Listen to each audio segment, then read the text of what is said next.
Welcome to Conversations Live. For more than a decade, we've brought you the best in books, entertainment, celebrity interviews, and current events. When the movers and shakers of the world have something to say to you, they say it to us first. Here's your host, Cyrus Webb. Welcome back, everyone, to Conversations Live. I'm your host, Cyrus Webb. Glad you all could join us once again. For a radio audience tuning in at WYAD 94.1 FM and WYADonline.com, we're glad that you all can be with us. Also, just joining us through iHeartRadio and Amazon Music. We're glad you all could be with us as well. This is part of a News You Can Use segment here at WYAD, and today we're talking about people living with sickle cell disease. An estimated 100,000 people in the U.S. have sickle cell disease, and many don't even know it. Joining us today, we have Rosemary Britts, who's the Executive Director of the Sickle Cell Association. She's not only going to share part of her story, but she's also going to help us learn more about our own risk level, the importance of getting screened, and what treatment options may exist that can help those who are living with sickle cell disease as well. Rosemary, thank you again for the time. Really do appreciate it. Thank you for having me. I'm happy to be working in partnership with Women in Government to bring sickle cell awareness today. Well, this is something that is near and dear to myself and my family, Rosemary. I have a very good friend of mine who I went to school with who is living with sickle cell disease. So it's been great to be able to see how he's using his story to be able to impact others.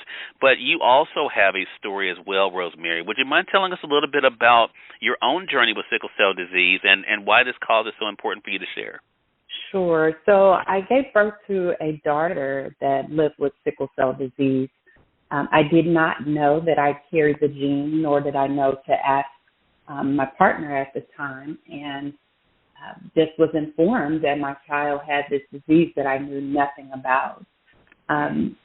Fortunately, I was able to learn a lot about it and make sure I got her to the doctors to get the best treatment that she could, and so she would go on to college and live the life that young people live. She did have to get regular blood transfusions to help her through that process, but she was able to do the best that she could with it.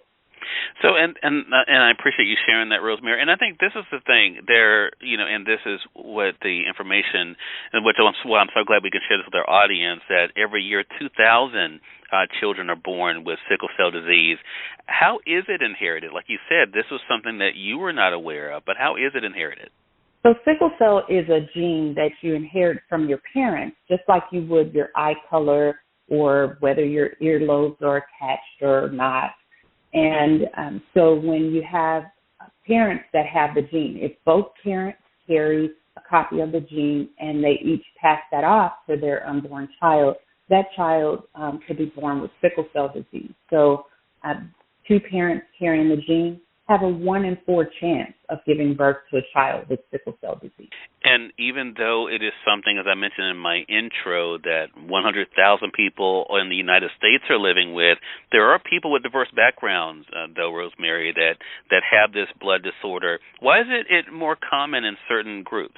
So sickle cell was discovered in areas where malaria was highly present. So around the equator, where warmer climate, so areas such as Africa, Latin America, Asia. So it can be anywhere. And although it mostly or predominantly affects the African-American communities or those that have darker complexions, it did come from areas such as the Mediterranean as well. So individuals that may identify as Caucasian could also carry the gene and therefore pass it off to their unborn child. Which is why this conversation is so important. Can you give us an idea of the complications that are associated with sickle cell disease, Rosemary? Sure. One of the first complications that parents may notice in their child around 5 to 6 months of age may be something called dactylitis or hand and foot syndrome, and it's where the blood cells have gotten clogged in the blood vessels in the hands and feet of this child. Normally the child may not even be at the age of speaking, but their hands and feet will swell up and be very painful. The most common complication of sickle cell would be pain episodes. And so when those blood vessels get stuck with these blood cells, these sickle cells, then it cuts off the blood and oxygen flow, therefore creating pain anywhere that blood flows from the head to the toes. And another common complication would be anemia, and that's because these blood cells break down a lot quicker than normal red blood cells. So there are a host of complications that could come along with sickle cell, including stroke. And I think, again, that's why, again, this conversation is so impactful. So for those who are living with sickle cell disease, Rosemary, can you kind of help us understand then what the treatment options are for them? Well, they may receive pain medications to help control the pain, but a provider may also prescribe one of the 4 drugs that are on the market to help treat sickle cell disease as appropriate for each individual patient.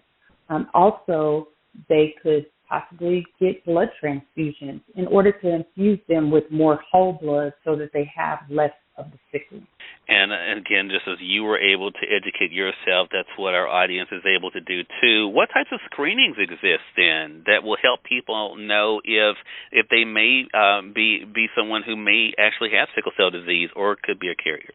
So currently, every baby is tested at birth now across the United States. And so that parent would be notified if the child has the gene or if they live with sickle cell, if they are diagnosed with having sickle cell disease. If by chance a person is of childbearing age and they're planning to grow their family and do not know, they can go to their physician and ask for something called hemoglobin electrophoresis, which is a blood test that will tell them whether they are a carrier of the sickle cell gene. Rosemary, it's such important information. And again, I want to first say thank you for sharing your own story, but also thank you for helping to raise awareness because it is so important. Again, everyone, Rosemary Britts has been our guest, the Executive Director for the Sickle Cell Association, not only helping you guys understand from her own story, but also letting you guys know about the complications that involve, but also treatment options and screenings that are available as well. Rosemary, where can our audience go for more information? Sure, they can go to womeningovernment.org to find more information.